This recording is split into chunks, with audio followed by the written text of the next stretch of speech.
أكثر موضوع يحرج الشعراء اللي هو موضوع توارد الأفكار. بعد يجيك بعض الجمهور يتهمك في السرقة علشان شطر مثلا متراكب مع شطر نفس شطر شاعر ثاني أو شيء. الله يمسيكم بالخير، شلونكم يا جماعة؟ عساكم بخير. كنت ناوي أتكلم عن الموضوع ذا بعد سالفتنا بالبيت اللي صار حديث الساحة، لكن قلت خلنا نريح شوي. شاعر حبيب العازمي، طبعا أنا راح أجيب لكم شطر صار فيه توارد أفكار بشعراء معروفين، وبجيب لكم بيتين وهي الحالة اللي أصعب حالة صارت في ساحة الشعر، ما صار مثلها. إن بيتين يتمشكلون عليها ويصير عليها سالفة وتكبر السالفة ويتنازل شاعر عن بيتين من قصيدة له، يعني كبرت مرة كبرت وقصيدة معروفة، بس بجيبها آخر شيء. هذه الشطر عندك الشاعر حبيب العازمي، الغني عن التعريف، له قصيدة يقول: لولا الخطأ ما حد عرف قيمة الصح، ولولا الصحيح صح جات الفضايح. في شاعر كذلك معروف وتوفى الله يرحمه اسمه خليفة بن ضلعان السريمي، له بيت معروف وقصيدة بعد يقول: لولا الخطأ ما حد عرف واجب الصح، ولولا الجهل ما صار للعقل مفعول. شوف قوة التشابه، حبيب يقول لولا الخطأ ما حد عرف قيمة الصح، وخليف يقول لولا الخطأ ما حد عرف واجب الصح.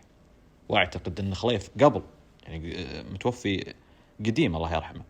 كذلك الشاعر مدغم ابو شيبة سمية الزعفران، مانوس يا الوادي ولا انتهى بمانوس مهم، ولا فيك حاجة مهمة، اللي على جالك يصيدون جاموس واللي وراهم ياكلونها بدمه.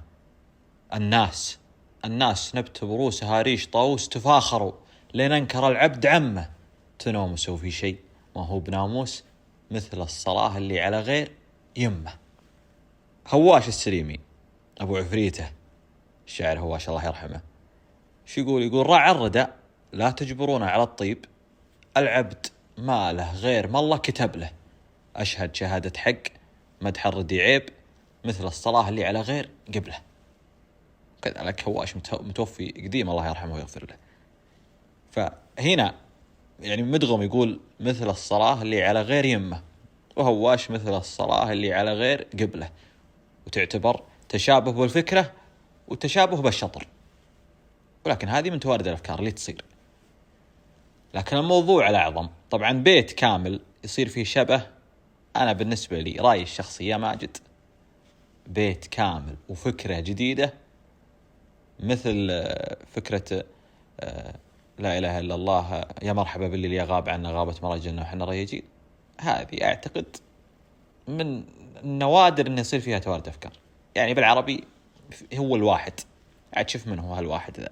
طبعا يا جماعة تنويه مهم، الأبيات حنا عشان نفصل الموضوع، الأبيات الأقدمية لخليف والهواش بحكم العمر وبحكم أنهم شعراء من القديم، ما هو بمعنى أن خلاص أن حبيب ومدغم شعراء بوقتنا هذا أنهم اقتبسوا الفكرة، لا، هذا من توارد الأفكار تصير، يعني هذه من توارد الأفكار اللي تصير، هذا مقصدي. لكن الموضوع اللي صار فيه تشابه بيتين وكبرت، ولا أعتقد مر في الساحة الشعرية موضوع مثل ذا، كبر مرة، اللي هو سجى مع الهاجوس طبيعة اللي طبيعة باموت ما جست عنها، القصيدة المعروفة حتى غناها راشد الماجد. أم الكرم قد فاز بحاتم الطي، حتى الفرس من شان ضيفه طعنها. المشكلة كانت في بيتين من القصيدة: خلوني يكرم في حياتي وانا حي، ولا مت مدري جثتي من دفنها، خلقت بالدنيا وانا ما معي شيء، وبروح منها ما معي شيء منها. طبعا البيتين هذه هي اللي صارت عليها المشكلة بين شعراء معروفين، يعني شاعرها معروف والشاعر الثاني معروف، وكبرت السالفة وكبرت حتى تنازل مبارك بخيت عن البيتين، تنازل وتركها. لكن الجمهور ما زال حتى اليوم ذا إذا جاب القصيدة يحط فيها البيتين وينسبها لمبارك بخيت. يعني عشان أكون منصف، هذا اللي صاير الآن. الشاعر الثاني ونعم فيه وجزل ولا نقول شيء، لكن ما زالت القصيدة متداولة بكثرة، والبيتين ذي لمبارك بخيت، مع أن صار فيها تنازل. الشاعر الثاني ما يحضرني اسمه، لكنه سبيعي ومعروف، لو تبحثون باليوتيوب بتحصلونها. في النهاية مبارك خلاص أنا أتنازل عن هالبيتين ذي. الجمهور مثل ما قلت ما زال حتى يومنا ذا يعني نسبة قليلة فقط ينسبها للشاعر الثاني، قليلة جدا، لكن النسبة الكبيرة لمبارك بخيت. وحنا نقول أشوى، يعني يوم الدنيا ما في سوشيال ميديا ولا فيه وسائل تواصل ما صارت إلا حالات نادرة.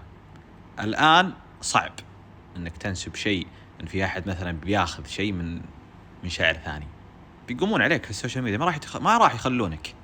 وهذه نقول يعني نقطة من صالح الشعر. والله ما أدري، يعني تراي قلت الموضوع على عجلة من أمري، واسمحوا لي إن كان في زلة، وإن شاء الله بإذن الله نلقاكم في وقت ثاني أفضل بالأجواء الزينة ذي.